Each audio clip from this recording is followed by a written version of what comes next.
Hi guys, we're finally doing our long-awaited how we met video and how we started dating also. So how far back does it go? Like 6 years ago? We met a very long time ago. In 2000, maybe 18 something. And we met through a mutual friend who introduced us, and we ended up going out one night, a birthday thing. You're speeding through it. Basically, I thought she was super hot and super straight, so I didn't make any moves on her and was trying to be like respectful. Then we went out that night. We went out to dinner, we were at Tao, you called me over at Tao and you were hitting on me like that was the second a dog. That was the second time. I didn't hit on you the first time. And then and the second time, you were already there. Yes. There you came, you're hitting on me. You're like, Carrie, come here. I was already under the influence. Getting all the juicy details out. Oh, what is okay? I was like, she was sitting across the table and I was like, Carrie, come here. And then she sits down and of course I start hitting on her and I'm like, so like, you ever been with a girl before? That's where it started. Then we went to the club and I pushed Laura up against the DJ booth and I made out with Laura. And then I texted our mutual friend and I was like, why do I have a crush on Laura? Like, I don't know, like whatever. At this point I was like, great, I got her. Like, I'm taking her over, like, we're doing this, it's gonna go down. And she left. And then I spent 2 years asking her to hang out with me and I'd be like, oh, like, you know, what are you up to? And not even asking her on dates because I was like, kind of like, I don't think she's sure about her sexuality. Oh, I can't. My friend, this time she had her boyfriend. I think I made her nervous. Okay. By the way, he was just inviting me out to hang out at friend events. I respectfully declined, but I replied to you girl. Because I replied to you every time. But I was with somebody, and you were somebody that I had actually made out with before. So like, I don't know, it didn't feel right like going hanging out. No, with I you. completely agree with you, and but, I love that you didn't go. But she was persistent, and she was like very forward. Like, I wouldn't be posting pictures, and she would like screenshot my photo on Instagram and text it to me with like some weird pickup line. I did that one time. Okay, fast forward. It's like November. It's 2 years of her not meeting up with me and trying to get her. But we were like Insta friends. Yeah. And, you know, COVID and everything. And then nearing like the end of 2020, a mutual friend that had introduced us the first time, I called her because she had been my friend for a very long time and I wanted to go to lunch. And she was like, oh, I'm actually doing lunch with Laura and another friend. Come. And I didn't really think anything of it. I was like, yeah, I like want to see you. At that point, I was like, great, I'm definitely gonna hit on her. I haven't seen her in 2 years. I'm gonna take advantage of it. And you did. We were sitting at the table and hey baby, what do you think about this? What's up? Oh my god! There's so much hair! What? I thought you said you liked it! Huh? What are you talking about? Ow! Ow! Where are you going? To the bathroom? Okay.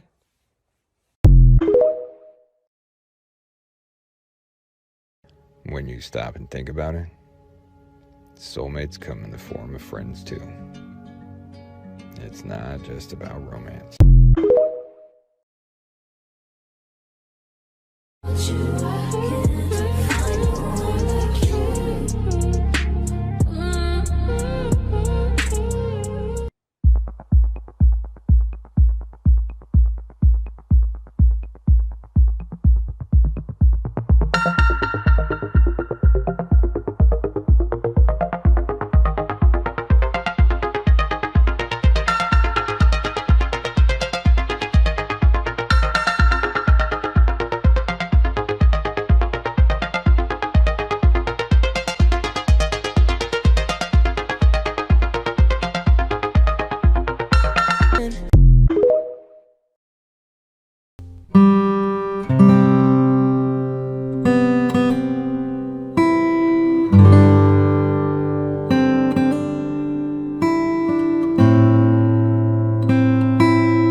I don't deserve you, you deserve the world.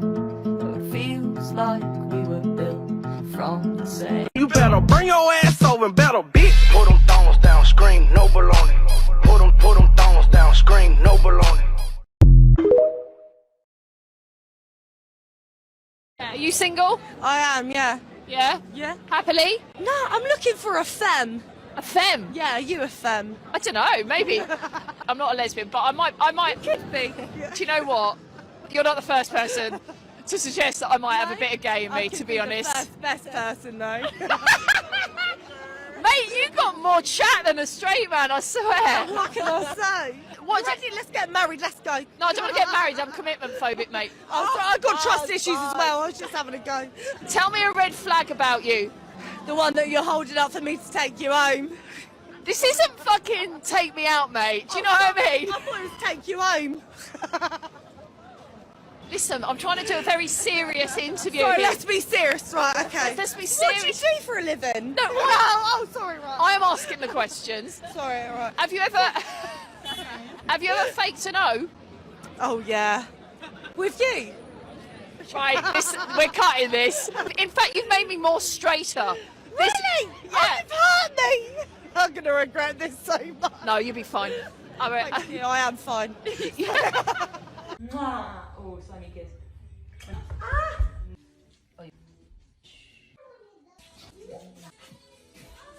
Give me a kiss.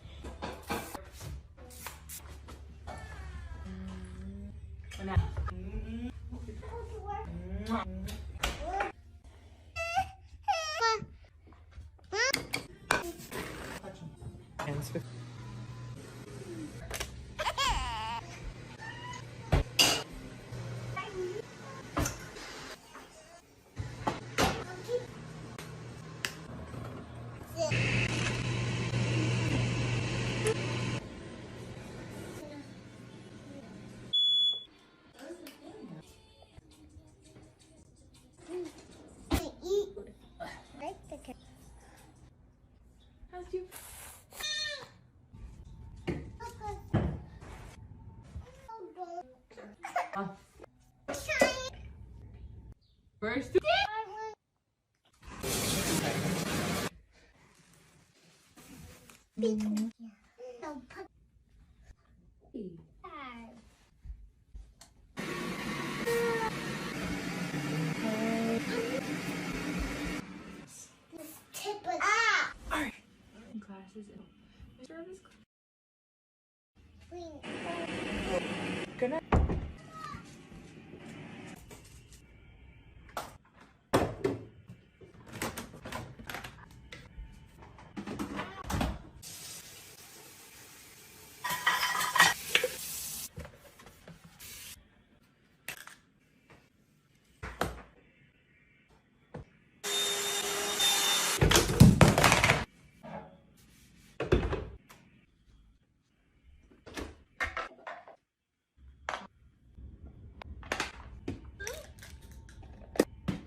Signs that she's into you, part 2.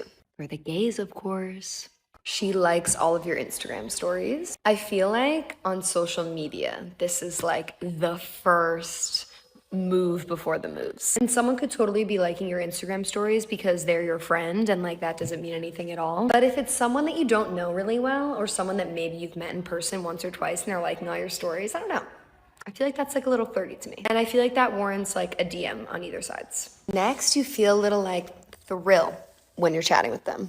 There's a mutual sense of attraction. You're talking to someone, you just feel this thrilling charge between both of you, like this energy that either of you can't deny. There might be a sense of risk tied to that, like, oh, like I don't want to mess this up, but like I feel like there's something between us. I think listening to your intuition is really important. Like you can kind of tell if someone's into you when you're chatting with them in person, especially. And the last one I've noticed is when she's mimicking your body movements or mannerisms. Like if you turn to face someone openly and they turn back to face you openly, I feel like that's an invitation to continue things further. Or you might gently touch them and they might gently touch you back at a later point in the conversation. And that kind of grants you the permission to push it a little further and see where things go. It's in our human nature to mimic the people we love or are interested in.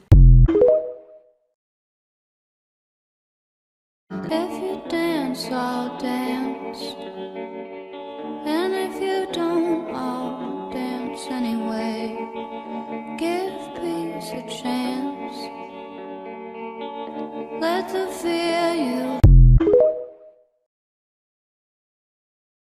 My knee was bothering me this morning.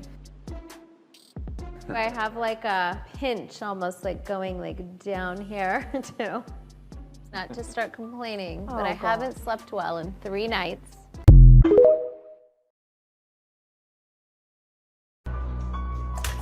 Oh no, I'm all wet. That's what she said.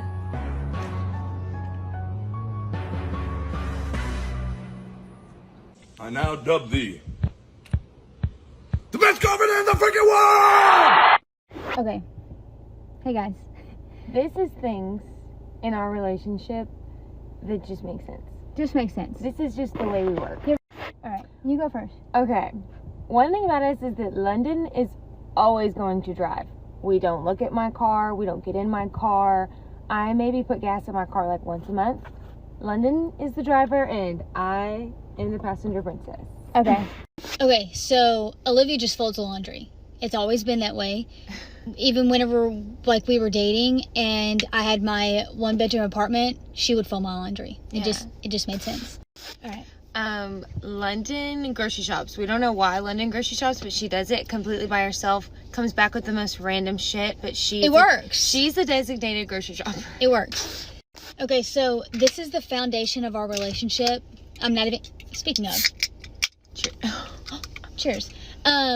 This is our common ground. Whenever we first started dating, other than our golden retrievers, this was the second thing that we talked about. We had like the most in common, how much we liked Dr. Pepper was our common ground. It just makes sense. Okay, the next thing is that it doesn't matter what city we're in or literally where we are. London sets up our nighttime routine. Every single night, we do the same thing every night. So we get in the bathtub together with our salt and our bubble bath every night. And then we get out. London gets me a water and her a ginger ale. And we come upstairs, we get in bed with the dogs, watch Grey's Anatomy. And after we're done with Grey's, we listen to white noise or brown noise on London's like humidifier speaker thing. We put in essential oils and go to sleep. Every night. Every night. Every Doesn't night. fail. You cannot make us do anything different. Every night.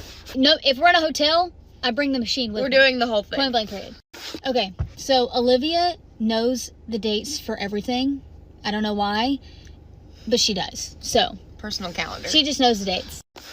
Okay, next is if anytime that you're talking to London and I through like email or TikTok comments, it's always London. London always responds to everything. That's just the way it is. She words things way better than I do. So if you're going back and forth, you're speaking with her. I'm a journalism major. What do I gotta say? That's the way it is. Olivia vacuums. She doesn't let me vacuum. I don't know why. I try all the time, and she's like, "No, I'll do it." Or like, "Hey, what are you doing?" And I'm like, "I'm vacuuming." She's like, "No, I got it." It's not done right unless I do it. Right. I guess it makes sense. Okay, next is if we're spending money on a card, it is 10 times out of 10 gonna be London's card. London pays for literally everything that we do. I never swipe my card, ever. That is. Makes sense. Okay, last thing that makes sense, there's a lot more, but we share clothes. Everything but shoes. We share a closet. We do everything together. We share accessories, everything. Love you. Bye.